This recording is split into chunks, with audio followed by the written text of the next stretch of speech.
93세, 40년간의 침묵, 그리고 단 하나의 날짜, 2026년 9월 23일. 여러분, 이건 우연이 아닙니다.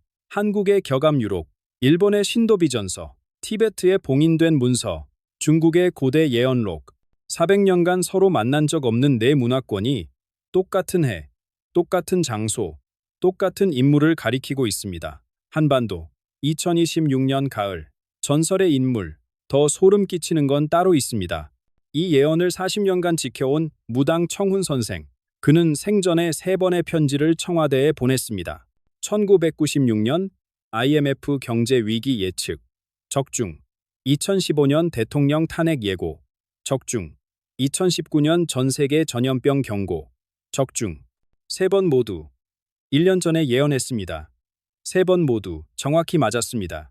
그리고 지금 우리는 이미 2026년 1월에 서 있습니다. 그가 마지막으로 남긴 예언의 날짜까지 8개월. 청훈 선생은 죽기 직전 제자에게 이렇게 말했습니다. 소나무 아래를 파라. 그러나 그 비밀은 2026년 가을이 오기 전까진 절대 열지 마라. 그 소나무 아래에서 발견된 것은 녹슨 쇠괴짝, 그 안에 든 4권의 금서, 그리고 첫 페이지에 적힌 단 한 줄. 2026년 추분, 전설의 인물이 나타나 한반도와 세계의 운명을 바꾸리라. 여러분은 지금 묻고 계실 겁니다. 그 사람은 누구인가? 왜 하필 올해인가? 그리고 이게 정말 사실인가? 오늘 이 영상에서 저는 그 모든 질문에 답하려 합니다. 40년간 봉인되었던 기록, 내 대륙이 가리킨 한 사람의 정체, 그리고 지금 이 순간에도 진행되고 있는 강대국들의 움직임. 이 영상이 끝날 때쯤 여러분은 운명이라는 단어를 완전히 다르게 보시게 될 것입니다. 끝까지 함께 해주십시오. 이 이야기는 지난해 늦가을 강원도 깊은 산속에서 시작됩니다. 민주는 40해 동안 스승 곁을 지켜온 제자였습니다. 청훈 선생. 93세 나이에도 눈빛만은 여전히 맑았던 그 노인이 마침내 마지막 숨을 준비하고 있었습니다. 암자는 고요했습니다. 바람 소리조차 멈춘 듯한 그 밤. 민주는 스승의 손을 잡고 앉아 있었습니다. 40년을 따랐지만 청훈 선생은 늘 핵심적인 가르침을 미뤄왔습니다. 아직 때가 아니다. 그 말만 되풀이하며. 그런데 그날 밤 스승의 입에서 처음 듣는 말이 흘러나왔습니다. 뒤뜰로 가거라. 신목 소나무 아래. 세자 깊이를 파면 쇠로 된 괴짝이 나올 것이다.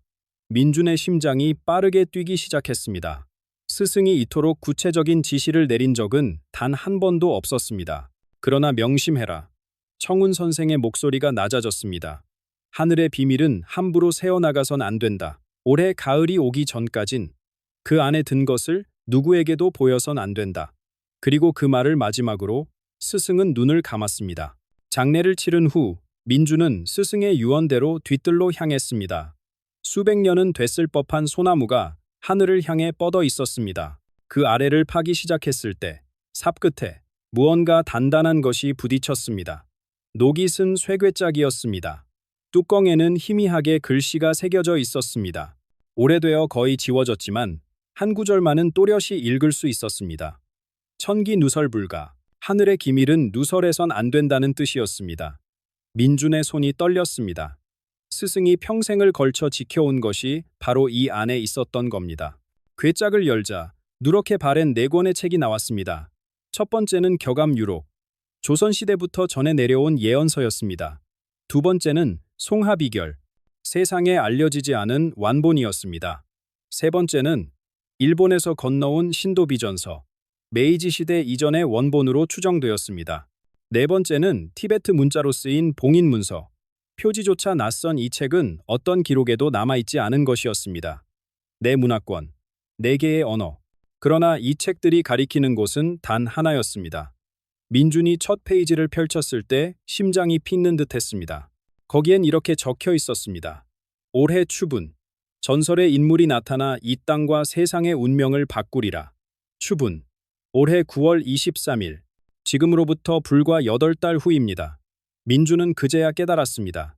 스승이 왜 40년을 침묵했는지, 왜 마지막 순간에서야 이 비밀을 넘겼는지. 때가 된 것입니다. 하지만 민주는 혼자서 이 무게를 감당할 수 없었습니다. 내 권의 책이 진짜인지, 그 안에 담긴 예언이 무엇을 의미하는지 확인할 전문가가 필요했습니다. 그래서 그는 한 사람을 찾아 나섰습니다. 20년간 동아시아 고문헌만을 연구해온 국립중앙도서관의 서진우 연구원. 이 책들이 세상 밖으로 나온 순간 서진우의 얼굴에서 핏기가 사라졌습니다. 서진우는 20년간 동아시아 고문헌만을 파고든 사람이었습니다. 국립중앙도서관 깊숙한 곳, 일반인은 발도 들이지 못하는 고서 보관실에서 그는 평생을 보냈습니다. 희귀 문서라면 눈빛만으로 진위를 가릴 수 있다는 소문이 돌 정도였습니다. 민준이 그를 찾아간 건 바로 그 능력 때문이었습니다. 서진우는 4권의 책을 받아들고 첫 장을 넘기는 순간 손이 굳었습니다. 얼굴에서 핏기가 빠져나갔습니다. 한참을 말없이 페이지를 넘기던 그가 마침내 입을 열었습니다. 이건 400년 만의 정렬입니다.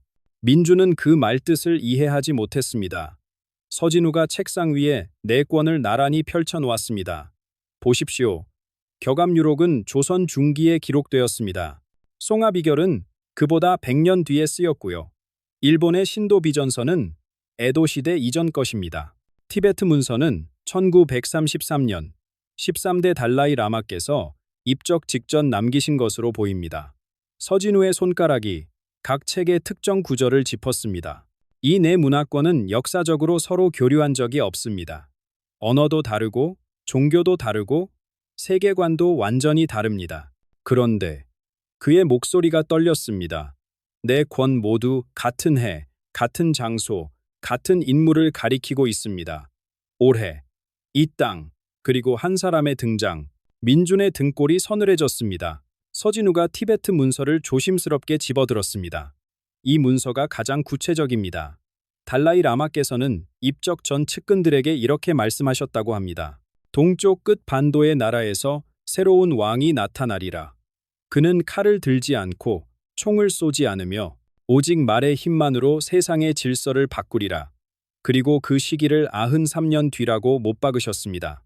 1933년으로부터 93년 뒤, 바로 올해입니다. 민준이 물었습니다. 이걸 다른 나라에서는 모르고 있습니까? 서진우의 표정이 어두워졌습니다. 처음엔 아무도 믿지 않았습니다. 미국 정보기관도 이런 류의 예언을 미신으로 치부했다고 합니다. 그런데 최근 몇 년간 상황이 달라졌습니다. 그가 목소리를 낮췄습니다. 지정학적 사건들이 고대 문서의 기록과 맞아떨어지기 시작한 겁니다. 시기도, 장소도, 심지어 관련된 인물들의 특징까지 처음엔 우연이라 했지만 2번, 3번 반복되자 분위기가 완전히 바뀌었습니다. 지금 강대국들은 이 예언을 더 이상 웃어넘기지 않습니다. 오히려 서진우가 말을 멈췄습니다. 오히려 두려워하고 있습니다. 민주는 창밖을 바라보았습니다. 평범해 보이는 하늘 아래 보이지 않는 긴장이 세계를 감싸고 있었습니다. 400년간 흩어져 있던 예언들이 지금 이 순간 한 점으로 모이고 있었습니다. 그렇다면 한 가지 질문이 남았습니다.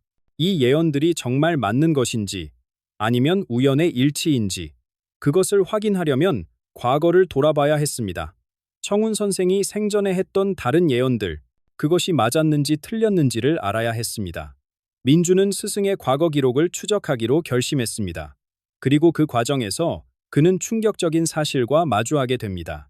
스승의 과거를 추적하던 민주는 뜻밖의 인물과 마주하게 됩니다. 이경호, 국가정보원에서 30년을 근무하고 은퇴한 전직 요원이었습니다. 그가 먼저 민준을 찾아왔습니다. 청운 선생의 제자라고 들었습니다. 할 이야기가 있습니다. 이경호의 눈빛은 무겁고 진지했습니다. 두 사람은 인적 드문 찻집에서 마주 앉았습니다. 이경호가 낡은 서류 봉투를 꺼냈습니다. 이건 기관 내부에서도 극소수만 아는 기록입니다. 청훈 선생님은 생전에 3번의 편지를 청와대에 보냈습니다. 민준의 눈이 커졌습니다. 스승이 정부와 접촉했다는 사실을 전혀 몰랐기 때문입니다. 첫 번째 편지는 1996년에 도착했습니다. 내용은 단순했습니다. 내년에 나라 경제가 무너질 것이니 대비하라. 당시 담당자들은 비웃었습니다. 그런데 1년 뒤 외환 위기가 터졌습니다. 이경호의 목소리가 낮아졌습니다. 두 번째는 2015년이었습니다. 내년에 최고 권좌에 있는 자가 자리에서 쫓겨날 것이다. 2016년 대통령 탄핵이 일어났습니다. 세 번째는 2019년 가을에 왔습니다. 곧 전 세계를 뒤덮는 질병이 올 것이니 준비하라. 몇 달 뒤 전염병이 온 세상을 멈춰 세웠습니다. 세 번의 예언. 세 번 모두 1년 안에 적중했습니다. 민주는 할 말을 잃었습니다. 이경호가 서류 봉투에서 또 다른 종이를 꺼냈습니다. 그런데 더 무서운 게 있습니다. 그의 손가락이 종이 위에 이름들을 짚었습니다.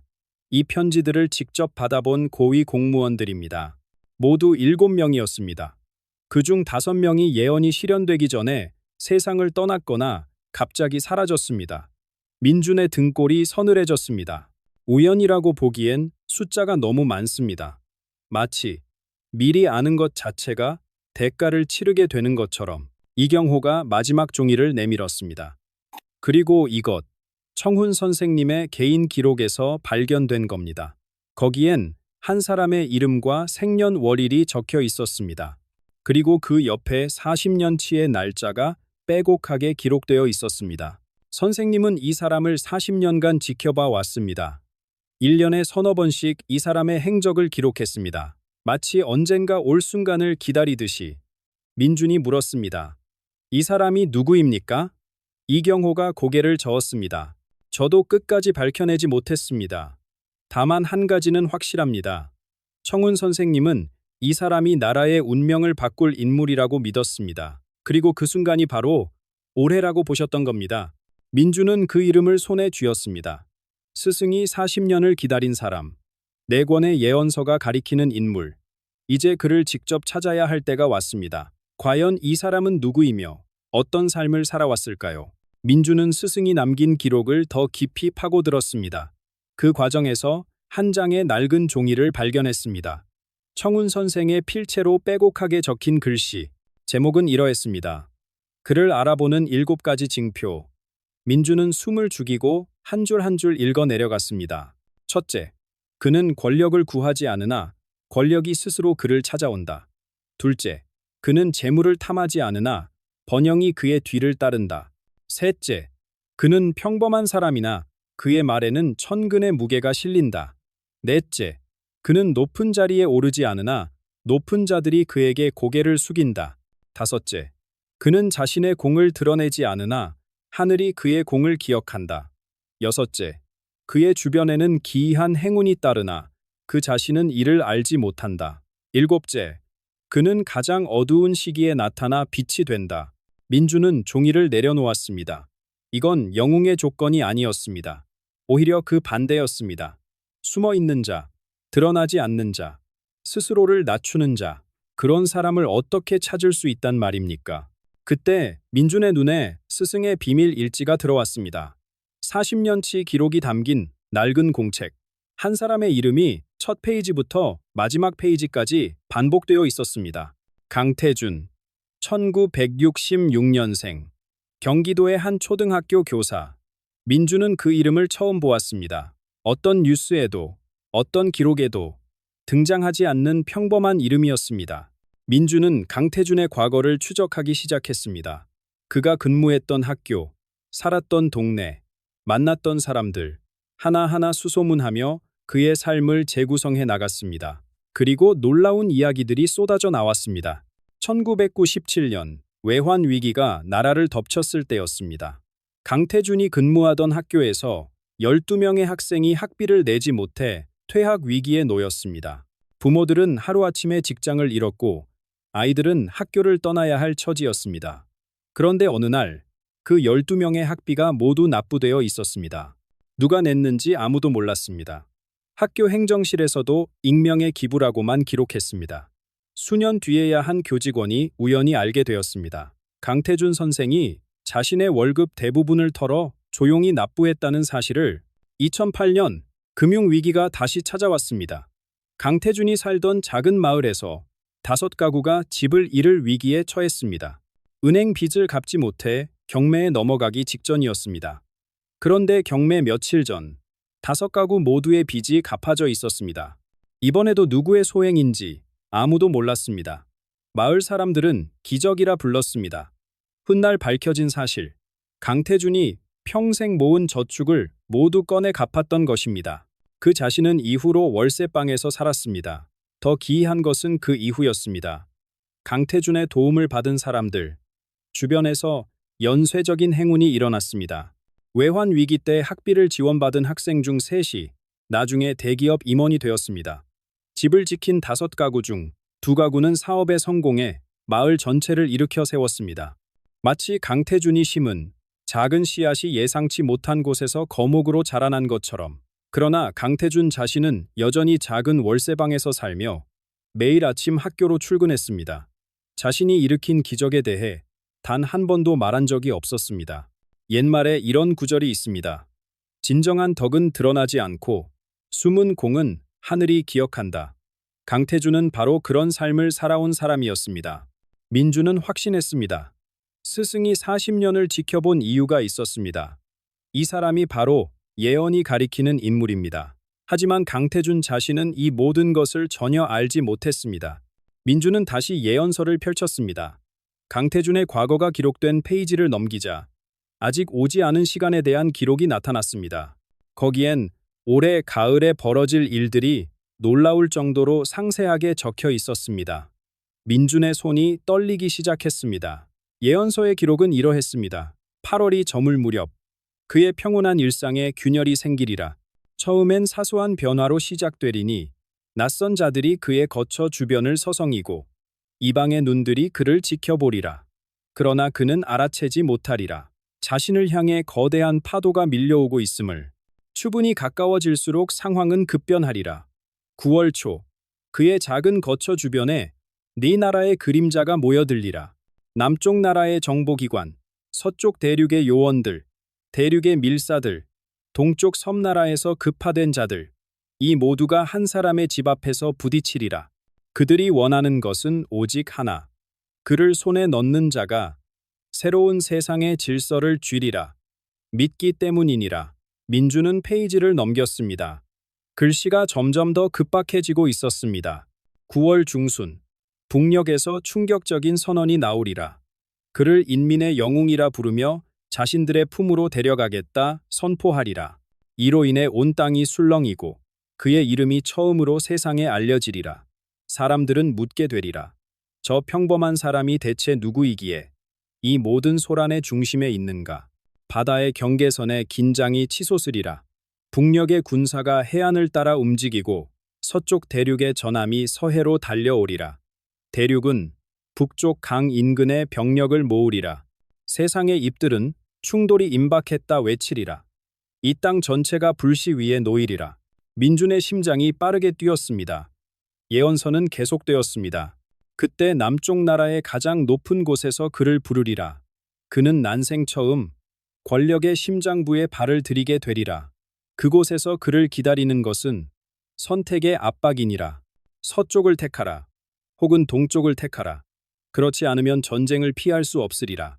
예언서의 마지막 구절이 민준의 눈에 들어왔습니다. 평생을 아이들 앞에서 분필을 쥐고 살아온 한 사람. 그의 어깨 위에 민족의 운명이, 아니 세상의 운명이 놓이게 되리라. 그리고 그가 내놓을 대답은 그 자리에 있는 모든 이들의 예상을 완전히 벗어나리라. 민주는 떨리는 손으로 다음 페이지를 넘겼습니다. 추분에 벌어질 일. 예언서가 말하는 결말이 거기 적혀 있었습니다. 예언서의 마지막 장이 펼쳐졌습니다. 민주는 숨을 죽이고 읽어내려갔습니다. 추분의 날. 그는 어느 쪽도 선택하지 않으리라. 대신 이렇게 말하리라. 모두가 모이는 자리를 만들어 달라고. 그가 직접 모든 나라에게 말하겠노라고. 권력의 심장부는 술렁이고 참모들은 어이없다 하리라. 그러나 그의 눈빛은 흔들림이 없으리라. 9월 23일. 추분. 깊은 산속 암자가 있던 그곳에 온 세상의 시선이 모이리라. 서쪽 대륙, 동쪽 대륙, 섬나라, 북녘의 대표들이 산 아래에 진을 치리라. 남쪽 나라의 가장 높은 이도 직접 자리하리라. 이 모든 이들이 한 명의 평범한 사람이 무슨 말을 할지 듣기 위해 모이리니 이는 역사에 없던 광경이라. 그가 암자 앞마당에 서리라. 수백의 눈이 그를 향하고 온 세상이 지켜보리라. 그는 천천히 입을 열어 이렇게 말하리라. 평생 아이들을 가르치며 늘 이렇게 말해왔노라고. 싸움에서 이기는 것보다 싸우지 않고 화해하는 것이 더 용감한 일이라고. 오늘 세상의 지도자들에게 같은 말을 전하노라고. 그 순간 기이한 일이 벌어지리라. 대낮임에도 하늘에서 7개의 별이 선명하게 빛나리라. 북두칠성이니라. 낮에 별이 보인다는 것은 있을 수 없는 일이나 그날만은 모든 이가 목격하리라. 탄식이 터져 나오고 누군가는 무릎을 꿇고 누군가는 눈물을 흘리리라. 민주는 다음 구절에서 눈을 뗄 수 없었습니다. 그때 한 여인이 그의 곁으로 다가오리라. 청운의 아내, 평생을 숨어 살며 비밀을 지켜온 자라. 그녀가 모인 이들에게 말하리라. 그의 힘은 마법이 아니라고. 사람과 사람 사이에 신뢰를 만들어내는 능력이라고. 군대를 무장해제시킬 수 있는 유일한 힘이 바로 그것이라고. 총도 미사일도 핵무기도 신뢰 앞에서는 무력해지리라고. 그가 다시 입을 열어 요청하리라. 동시에 무기를 내려놓으라고. 한쪽이 먼저가 아니라 모두가 함께라고. 지금 이 순간 여기서부터 시작하자고. 긴 침묵이 흐르리라. 그러나 북두칠성은 여전히 낮하늘에서 빛나리라. 마침내 한 사람이 손을 들고 그 뒤를 이어 또 한 사람이 그리고 또 한 사람이 연쇄처럼 모든 이들이 손을 들어 올리리라. 그날 역사에 없던 동시 휴전 합의가 이루어지리라. 총 한 발 쏘지 않고 협박 한마디 없이 오직 한 사람의 진심 어린 요청으로 세상이 멈추리라. 이를 추분의 기적이라 부르게 되리라. 예언서의 마지막 구절이었습니다. 그리고 그는 사라지리라. 다음 날 그의 거처는 비어 있으리라. 사람들이 찾아 나서나 아무도 그의 행방을 알지 못하리라. 달이 바뀔 무렵 어느 시골 학교에 새로운 선생이 부임하리라. 조용하고 성실한 사람이라. 아이들에게 글을 가르치며 웃고 있으리라. 그의 이름을 묻는 이는 없으리라. 민주는 예언서를 덮었습니다. 손이 떨렸습니다. 이 모든 일이 앞으로 8달 안에 벌어진다는 것입니다. 그리고 그 중심에 서게 될 사람. 강태준은 지금 이 순간에도 아무것도 모른 채 평범한 하루를 보내고 있을 것입니다. 이 이야기가 우리에게 전하는 메시지는 분명합니다. 미래는 특별한 영웅이 만드는 것이 아닙니다. 평범한 우리가 매일의 작은 선택으로 만들어 갑니다. 강태준은 초자연적 능력을 가진 사람이 아닙니다. 그는 단지 40년간 한결같이 오른편에 섰을 뿐입니다. 보이지 않는 곳에서 묵묵히 선을 행했을 뿐입니다.